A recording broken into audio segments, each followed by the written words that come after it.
Salam guru penggerak. Perkenalkan, saya Ani Retnowati, CGP Angkatan 8 dari Jakarta, dengan fasilitator Bapak Adi Saputra dan pengajar praktek Ibu Lintang Khairunisa. Kali ini saya akan memaparkan koneksi antar materi, kesimpulan, dan refleksi pemikiran Ki Hajar Dewantoro.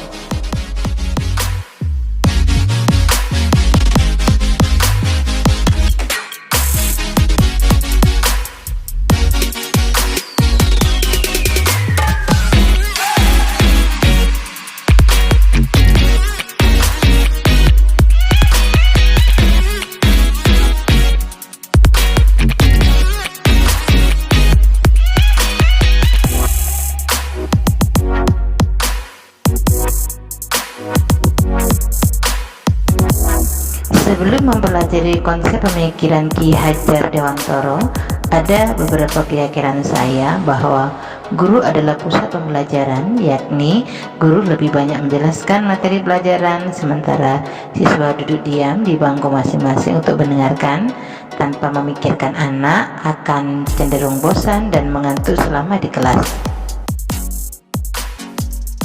Untuk mengukur kognitif, saya percaya bahwa tolak ukur keberhasilan siswa adalah jika siswa dapat menjawab soal yang diberikan guru tanpa saya memikirkan aspek sikap dan aspek keterampilan anak. Begitu pula dalam hal penilaian, saya fokus pada KKM dan mengharuskan semua siswa untuk mampu pada semua mata pelajaran, minimal ia mencapai nilai KKM yang telah disepakati, tanpa saya memikirkan bahwa pentingnya refleksi untuk mengukur sejauh mana keberhasilan proses pembelajaran. Saya pun menganggap bahwa anak seperti kertas kosong. Saya berasumsi bahwa guru bebas melakukan apa saja, padahal anak mempunyai bakat dan potensinya masing-masing. Saya tidak mengenal kodrat alam dan kodrat zaman yang dimiliki pada anak. Artinya, saya tidak pernah memperhatikan bakat dan gaya belajar anak, sehingga anak tidak dapat mengembangkan kemampuannya secara optimal. Jika terdapat masalah dalam pembelajaran, saya selalu menggunakan hukuman dan perintah sebagai solusi terbaiknya tanpa mencari sebab masalah apa yang sedang terjadi pada anak.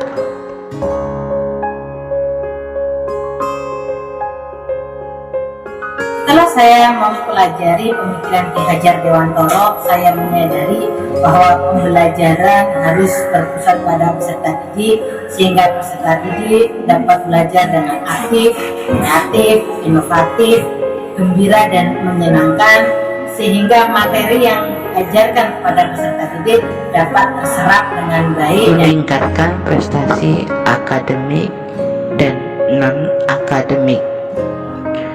Pembelajaran berpusat pada anak artinya mendorong anak agar terlibat secara aktif dalam kegiatan pembelajaran dengan mempertimbangkan karakteristik, minat, bakat, serta kebutuhannya.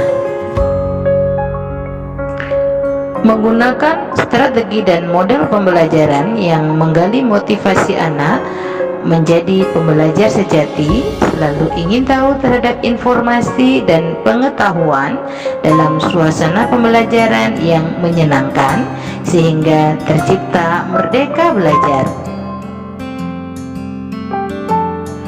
Memahami bahwa anak memiliki kodrat alam dan zamannya, tugas guru menebalkan karakter positif yang terkandung pada nilai-nilai sosial budaya anak dan membekali kecakapan abad 21 agar ia mencapai keselamatan dan kebahagiaan setinggi-tingginya, baik sebagai manusia dan anggota masyarakat.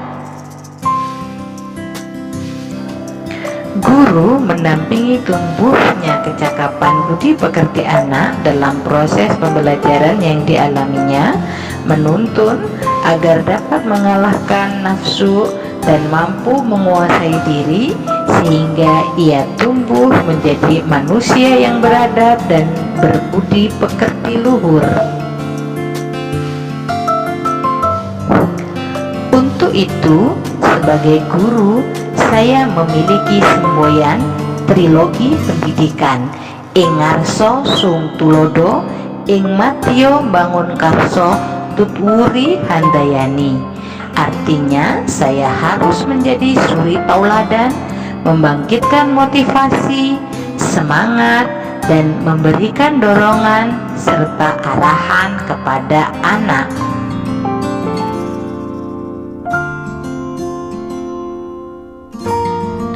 Yang harus saya terapkan agar kelas mencerminkan pemikiran Ki Hajar Dewantara adalah menjadi teladan yang baik dengan memberikan layanan proses pembelajaran yang memerdekakan anak sehingga ia tumbuh menjadi pembelajar sejati, merancang dan menciptakan pembelajaran yang berpusat pada siswa aktif, inovatif, kreatif, efektif, gembira, dan berbobot.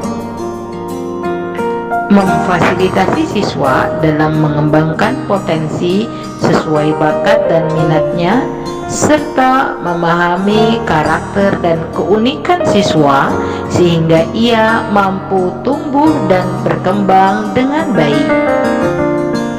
Kemudian, melakukan refleksi proses pembelajaran secara bersama-sama untuk memperbaiki proses pembelajaran yang berikutnya.